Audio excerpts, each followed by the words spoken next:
નમસ્કાર, પ્રણામ, સ્વાગત છે તમારું એક નવા વિડીયોમાં. મિત્રો, જો તમને આજનો આ વિડીયો પસંદ આવે તો વિડીયોને લાઇક, શેર અને આપણી ચેનલને સબસ્ક્રાઈબ જરૂર કરજો. તો ચાલો શરૂ કરીએ આજની સ્ટોરી. મિત્રો, હું શહેરમાં નોકરી કરવા આવ્યો ત્યારે હું મારા મામાના ઘરે રહેતો હતો. મારા મામાને એક દીકરી પણ હતી અને તે મારાથી નાની હતી. તો આજની વાર્તામાં મારું નામ હાર્દિક છે. મારા મામાને પણ એક દીકરી છે. મેં વિચાર્યું કે તે હજી નાની છે, પરંતુ તે બિલકુલ નાની ન હતી. તે એટલી હોશિયાર હતી કે 17 વર્ષના છોકરા સાથે ખરેખર હું નોકરી કરવા માટે શહેર આવ્યો હતો અને મારા મામાના ઘરે રોકાયો હતો. મને શહેરમાં સારા પગારની નોકરી મળી હતી. જ્યારે હું મારા મામાના ઘરે પહોંચ્યો ત્યારે તેમનું ઘર જોતાં જ હું આશ્ચર્યચકિત થઈ ગયો હતો, કારણ કે મારા મામાના ઘરનો દરવાજો એટલો નાનો હતો કે મારી બેગ અને હું એક સાથે અંદર જઈ શક્યા નહીં. જ્યારે હું એ નાનકડા ઘરમાં રહેવાનો હતો, તે ઘરમાં રસોડા સિવાય એક બેડરૂમ અને એક હોલ હતો, અને તે પણ ઘણો નાનો હતો. અમે ગામમાં મોટા મકાનમાં રહેતા હતા. હવે હું કામ માટે શહેરમાં આવ્યો હતો અને મારા મામાના ઘરે રહેવા આવ્યો હતો. મારા મામાના ઘરે મામી અને તેમની એક દીકરી હતી. મામા ગામમાં બધાને કહેતા કે શહેરમાં તેમનું મોટું ઘર છે, પણ હવે મને નવાઈ અને આશ્ચર્ય થાય છે કે તેઓનું ખરેખર બહુ મોટું ઘર છે અને હું મારી આંખોથી એ ઘર જોઈ રહ્યો હતો. મામાની દીકરી હવે 16 વર્ષની હતી. તેનું નામ વિધિ હતું. વિધિ મારા માટે પાણીનો ગ્લાસ લઈ આવી ત્યારે હું માત્ર તેની સામે જ જોતો રહ્યો, કારણ કે હું વિધિને ત્યારે મળ્યો હતો જ્યારે તે 5 વર્ષની હતી, પરંતુ હવે તે 16 વર્ષની થઈ ગઈ હતી અને હવે તે વધુ સુંદર અને આકર્ષક લાગી રહી હતી. પછી મેં પાણી પીધું અને પછી મામી મારા માટે નાસ્તો બનાવવા લાગી. મામી મને મળીને ખૂબ જ ખુશ હતી.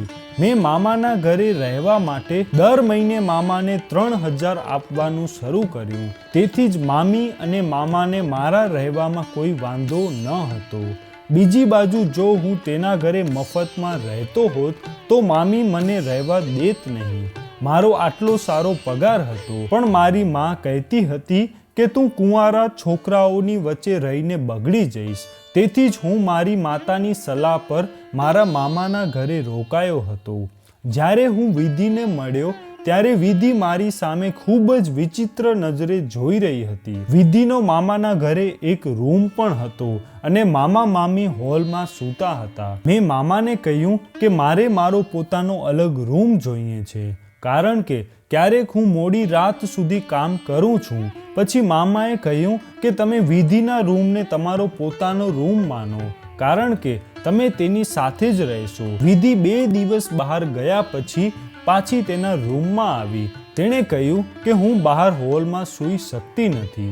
વિધિ દેખાવમાં ખૂબ જ સુંદર હતી અને તેની ઉંમર પણ ઓછી હતી. મને મારા મામાના ઘરે આવ્યાને માંડ 15 દિવસ થયા હતા. પછી એક રાત્રે મેં વિધિને તેના મોબાઈલ પર કંઈક જોતા જોઈ. મેં તેની પાસે મોબાઈલ માંગ્યો તો તેને તરત જ પોતાનો મોબાઈલ સ્વિચ ઓફ કરી દીધો. ત્યારબાદ મેં તેની પાસે ફરી મોબાઈલ માંગ્યો તો તેણે આપવાનો ઇનકાર કરી દીધો. પછી હું ચૂપચાપ ફરી ગયો અને એક બાજુ સૂવાનો ઢોંગ કરવા લાગ્યો. થોડી વાર પછી મેં વિધિ તરફ જોયું તો તે સૂતી હતી. તેનામાં કોઈ હલનચલન ન હતી. તેથી જ મેં તેનો ફોન લેવા તેના તરફ હાથ લંબાવ્યો, કારણ કે તેનો મોબાઈલ તેના માથા પાસે હતો. તે પછી મેં ઝડપથી મોબાઈલ ફોન લીધો. પછી તે હસવા લાગી અને મેં ઝડપથી મોબાઈલ ફોન ખોલવાનું શરૂ કર્યું, પરંતુ તે લોક હતો. તેથી જ હું તેને ખોલી શક્યો નહીં. કદાચ એટલે જ વિધિ બહુ હસતી હતી. પછી હું તેની સાથે બોલ્યા વિના સૂઈ ગયો. થોડા દિવસો પછી મને આવતા મહિનાની 5 તારીખે મારો પગાર મળ્યો. પછી મેં મારા મામાના ઘરને મારું ઘર માનીને મેં વસ્તુઓ ખરીદી અને મામાના ઘરે આવ્યો. મેં વિધિ માટે સૂટ ખરીદ્યો અને મારા મામા માટે કપડાં અને મામી માટે સાડી અને ખાવાની વસ્તુઓ પણ ખરીદી. મામીએ આ બધું જોઈને બહુ ખુશ થયા. વિધિ હવે હસતી હતી અને મારી સાથે વાત કરતી હતી.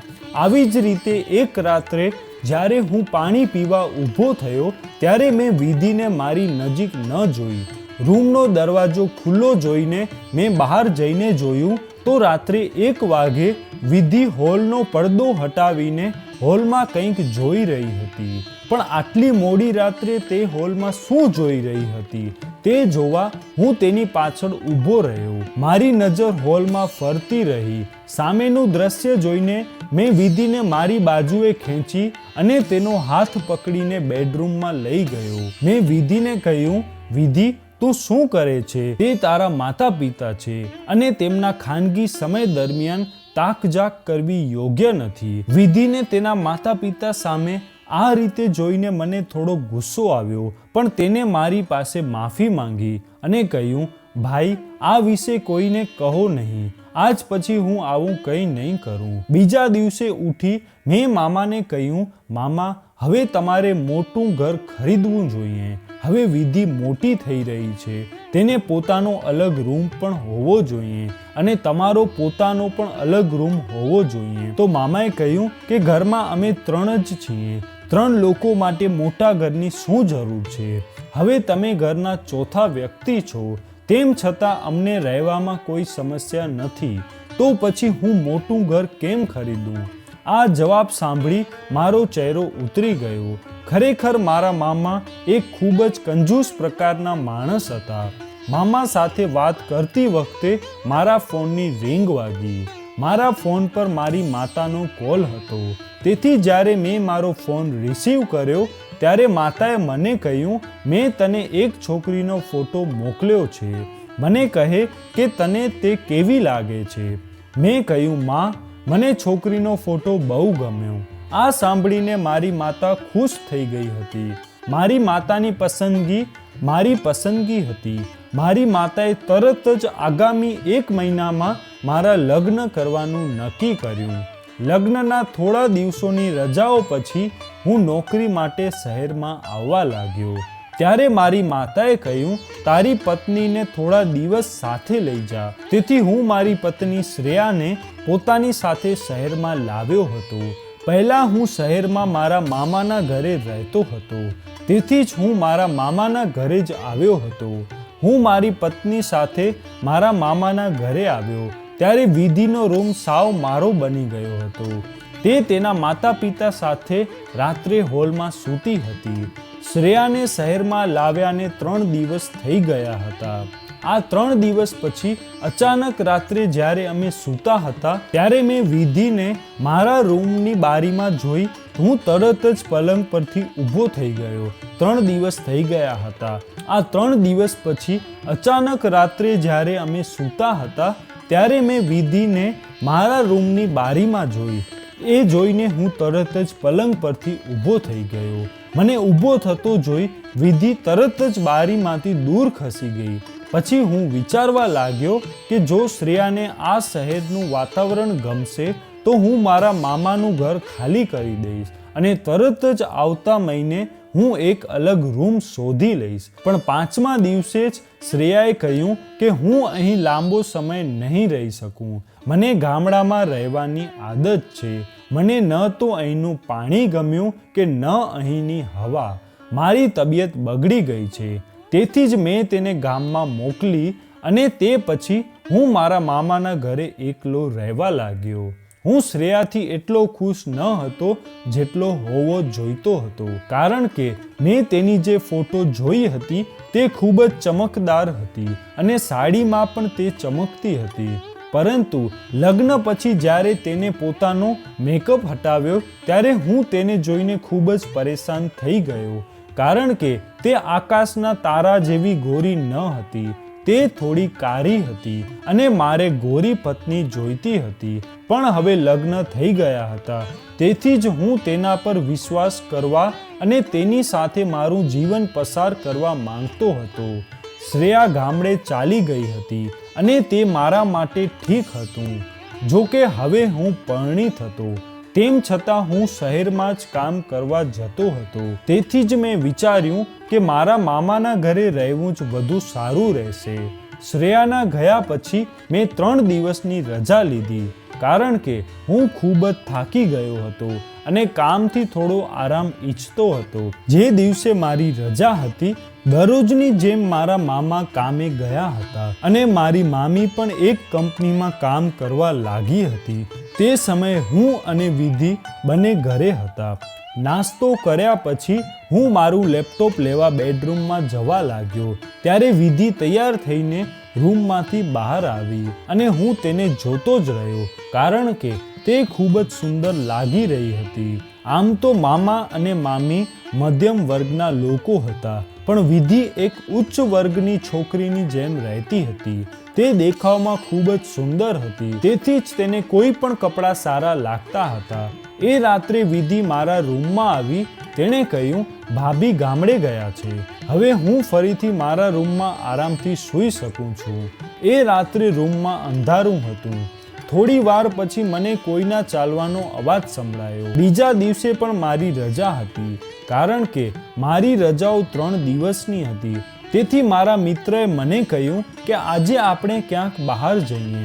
એટલા માટે હું બપોરે મારા મિત્ર સાથે ફરવા ગયો હતો. ત્યારે મેં વિધિને મોંઘા કેફેમાં બેઠેલી જોઈ. તેના મિત્રો પણ ખૂબ જ હાઈફાઈ દેખાતા હતા અને હવે હું વિધિને અલગ અલગ કપડામાં જોઈ રહ્યો હતો. પછી હું ઊભો થયો અને વિધિને મળ્યો. મેં તેને પૂછ્યું કે આ બધું શું છે? તે મને તેના મિત્રથી દૂર લઈ ગઈ અને કહ્યું, હાર્દિક, હું આજે રાત્રે તમારા બધા પ્રશ્નોના જવાબ આપીશ.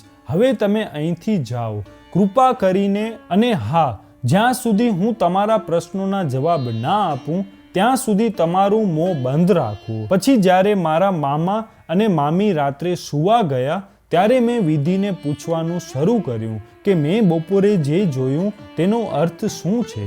પછી તેણે કહ્યું, આ એક હાઈ ક્લાસ લાઈફ છે, શું હું આ રીતે જીવી ન શકું? વિધિ 16 વર્ષની છોકરી હતી, પણ તેના વર્તન અને સ્વભાવમાં ઘણો ફરક હતો. આમ તો તે રાત્રે ગરમીના કારણે હું બહાર સૂઈ ગયો હતો અને તે રૂમમાં સૂઈ ગઈ હતી. સવારે હું હોલમાં નાસ્તો કરી બેઠો હતો તો વિધિ રૂમમાંથી બહાર આવી અને મેં તેને લંગડાતી જોઈ. હું સમજી શકતો ન હતો કે તે શા માટે લંગડાતી આવતી હતી. મને લાગ્યું કદાચ તેના પગમાં કંઈક વાગ્યું છે. મામીની નજર તેના પર પડી એટલે મામીએ તેને પૂછ્યું, તું આટલી લંગડાઈને કેમ ચાલે છે? શું તારા પગમાં કોઈ સમસ્યા છે? તેના પર તેણે કહ્યું, મારા કરતાં હાર્દિક ભૈયા વધુ સારી રીતે જાણે છે કે મારા પગમાં શું તકલીફ છે. વિધિએ સીધો મારી તરફ ઈશારો કર્યો. મને આનું કારણ ખબર ન હતી અને તેણે મારી તરફ શા માટે ઈશારો કર્યો તે પણ મને ખબર ન હતી, પરંતુ તેમ છતાં મેં મામીને જણાવ્યું કે તે બેડના ખૂણે અથડાઈ ગઈ હતી, તેથી તેના પગમાં મોચ છે. સવારથી સાંજ સુધી વિધિ ખૂબ જ અલગ નજરે મારી સામે જોઈ રહી હતી. પછી મેં વિચાર્યું કે મામીના કામે જતાં જ તેનું આવું ખોટું બોલવાનું કારણ પૂછીશ. થોડી વાર પછી મામી કામે ગઈ અને મેં તેને પૂછ્યું કે તે શા માટે લંગડાતી હતી અને શા માટે તે મારી તરફ ઈશારો કરી રહી હતી. તો વિધિએ મને કહ્યું કે આજે હું મારી માતા સામે લંગડાતી હતી, કાલે હું પપ્પા સામે આ રીતે લંગડાતી ચાલીશ અને બીજી ઘણી વસ્તુઓ કરીશ. જો તમે મને જે જોઈએ તે ન આપો તો. પછી મને યાદ આવ્યું કે કાલે રાત્રે પણ વિધિએ મારા પેન્ટમાંથી થોડા પૈસા કાઢી બહાર લઈ ગઈ હતી, પણ હવે તે ચરણ સીમાએ પહોંચી ગઈ હતી. તે આટલી નાની ઉંમરે પૈસા માટે આવું કરવા માટે તૈયાર થઈ ગઈ હતી. મામીએ વિધિને પૂછ્યું, વિધિ, તું આ બધું શું કરવા જઈ રહી છે? તો વિધિએ ડર્યા વિના મામીને કહ્યું, હું શું ખોટું કરું છું? હું એક સારું જીવન જીવવા માંગુ છું. જો મારે મારું જીવન જીવવું હોય તો તમે જે કરશો તે હું કરીશ. શું તમે તમારા મેનેજર સાથે ખોટું કરી અને તેની પાસેથી પૈસા નથી લેતા? હવે મારી પાસે ઘરે વધુ પૈસા કમાવવાનો માર્ગ છે. આ સાંભળી મામીએ વિધિ પર બૂમ પાડી. તેઓ કહ્યું, તું બહુ મૂર્ખ છે. વડીલો સાથે વાત કરવાની તને બિલકુલ સમજ નથી. મામી વિધિનું મોં બંધ કરવા તેના તરફ દોડી, પણ પછી મેં મામીને રોકી દીધી. મેં મામીને પૂછ્યું કે શું વિધિ જે કહે છે તે સાચું છે? તો મામી શરમથી માથું ઝુકાવીને ઊભા રહ્યા અને મારા પ્રશ્નનો જવાબ ન આપ્યો. તો મેં આગળ કહ્યું, મામી તમે આ બધું શું કરો છો? કદાચ આ બધું જોઈને વિધિની આદત બગડી રહી છે. જ્યારથી હું આ ઘરમાં આવ્યો છું મેં તેને મારા ખિસ્સામાંથી એકવાર નહીં પણ ઘણીવાર પૈસા કાઢતા જોયા છે. મારા પૈસા એકવાર નહીં પણ ઘણીવાર ચોરાઈ ગયા છે. પણ તમારા અને મામાના કારણે હું હંમેશા શાંત રહ્યો. મને આ પરિવારના કોઈ સભ્ય પર ક્યારે શંકા ન હતી. પણ આ વાતમાંથી કાયમ માટે છુટકારો મેળવવો જરૂરી છે, કારણ કે વિધિની આદત દિવસે ને દિવસે બગડતી જાય છે. જ્યારથી મેં વિધિને પૈસા ચોરી કરતી જોઈ છે ત્યારથી હું તેના પર નજર રાખી રહ્યો છું. પણ મને ખબર નહોતી કે વિધિ હવે આવો રસ્તો પસંદ કરશે. હવે મને સાચું કહો, મામાના પાછળ તમે બંને ઘરમાં શું કરો છો? મારી વાત સાંભળી મામી રડવા લાગી. પછી તેણીએ કહ્યું, હાર્દિક, કૃપા કરીને તારા મામાને કંઈ કહેતો નહીં. માત્ર એક જ વાર હું આ છોકરીને મારી કંપનીમાં લઈ ગઈ હતી. એ પછી એની નજર મારા પર ક્યારે પડી હું નથી જાણતી. મારી કંપનીના એક મેનેજર સાથે મારો સંબંધ છે અને તે સંબંધનું એકમાત્ર કારણ પૈસા છે. તમે પહેલાથી જ જાણો છો કે તમારા મામા કેટલા કંજૂસ માણસ છે. તેની પાસે પૈસા હોવા છતાં તે અમને કંઈ આપતા નથી અને તેને અમારી ચિંતા પણ નથી. તમારા મામા મારા અને મારી દીકરી વિશે ક્યારે વિચારશે નહીં. મેનેજર પાસેથી મળેલા પૈસાથી હું મારી અને વિધિની જરૂરિયાત પૂરી કરું છું. પણ મને ખબર ન હતી કે વિધિની જરૂરત આટલી વધારે હશે. તારા મામાનું શહેરમાં બીજું મોટું ઘર છે. તે આ ઘર કરતાં ઘણું મોટું છે, પણ તારા મામાને તેને ભાડે આપ્યું અને પૈસા કમાય છે અને અમને ખૂબ નાના ઘરમાં એડજસ્ટ થવાની ફરજ પડી. તારા મામાની કંજૂસતાને લીધે હું આ બધું કરવા મજબૂર થઈ, પણ તેને પોતાની ભૂલનો અહેસાસ થયો. પછી મામીએ વિધિને પકડીને કહ્યું, મને માફ કરો, હું આજ પછી મારી નોકરી અને તે મેનેજરને છોડી રહી છું. ત્યારે વિધિએ કહ્યું, માં, હું તો નાટક કરી રહી હતી જેથી તમે બધું છોડી દો. જ્યારે હાર્દિક ભૈયાએ મને પૈસા ચોરતા જોઈ ત્યારે મેં તેને આખું સત્ય કહ્યું. મેં કહ્યું, મામી, તમે એકવાર પણ વિચાર્યું નથી કે તમે જે કરી રહ્યા છો તે ખોટું હતું. જો તમારી દીકરીને આ બધું ખબર પડશે તો તેના જીવનમાં શું થશે? અને જો મામાને આ ખબર પડી જાય તો તમારું ઘર બરબાદ થઈ શકે છે. તમે મામાને પણ પ્રેમથી સમજાવી શક્યા હો. વિધિએ કહ્યું, મને પણ આ બધું કરવું બિલકુલ ગમતું નથી. આ તો હાર્દિક ભૈયાનો આભાર કે મારી આંખ ખુલી ગઈ. આજે તમને તમારી ભૂલનો અહેસાસ થયો છે અને મને પણ મારી ભૂલનો અહેસાસ થયો છે. વિધિ અને મેં સાથે મળીને તેને તેની ભૂલનો અહેસાસ કરાવ્યો. મેં મારી મામીને પણ સમજાવ્યું અને મામા સાથે એક રમત રમવા કહ્યું. અંતે મામી મારી સાથે સંમત થયા અને કાયમ માટે વિધિ સાથે તેના માતા પિતાના ઘરે ચાલ્યા ગયા. પછી મામાના મનમાં એક પ્રકાશ જાગ્યો અને તેણે પોતાનું નાનું ઘર છોડી દીધું અને પોતાનો સામાન બીજા મોટા ઘરમાં શિફ્ટ કર્યો. આ સાંભળીને મામી અને વિધિ ખૂબ જ ખુશ થયા અને બંનેએ મારો દિલથી આભાર માન્યો. તે દિવસથી મામાએ તેની કંજૂસી ઘણી ઓછી કરી દીધી હતી. મારી માતાએ પણ મને ખૂબ સમજાવ્યું હતું કે જીવનમાં પૈસા બચાવવો, પણ પહેલાં પોતાના પરિવારને ખુશ રાખવો. જો દરેક બાબતમાં માણસ પોતાની પત્ની અને બાળકોને ના પાડતો રહેશે તો ઘરની વ્યક્તિ ખોટા રસ્તે જઈ શકે છે. માણસે પહેલાં પોતાની અને તેના પરિવારની જ કાળજી રાખવી જોઈએ. આટલું કંજૂસ હોવું એ પણ સારી વાત નથી. ક્યારેક આપણા જ કારણે ઘરના કોઈ પણ વ્યક્તિ ખોટા રસ્તે જઈ શકે છે. આપણે આ વિશે વિચારવું જોઈએ. આપણે પૈસા બચાવવા જોઈએ, પણ એટલા ન બચાવવા જોઈએ કે તમે તમારું જીવન જીવવાનું ભૂલી જાઓ. તો મિત્રો, આજનો આ વિડીયો તમને કેવો લાગ્યો કોમેન્ટમાં જરૂર કહેજો. અને જો વિડીયો પસંદ આવ્યો હોય તો વિડીયોને લાઈક, શેર અને આપણી ચેનલને સબસ્ક્રાઈબ જરૂર કરજો. જય શ્રી કૃષ્ણ.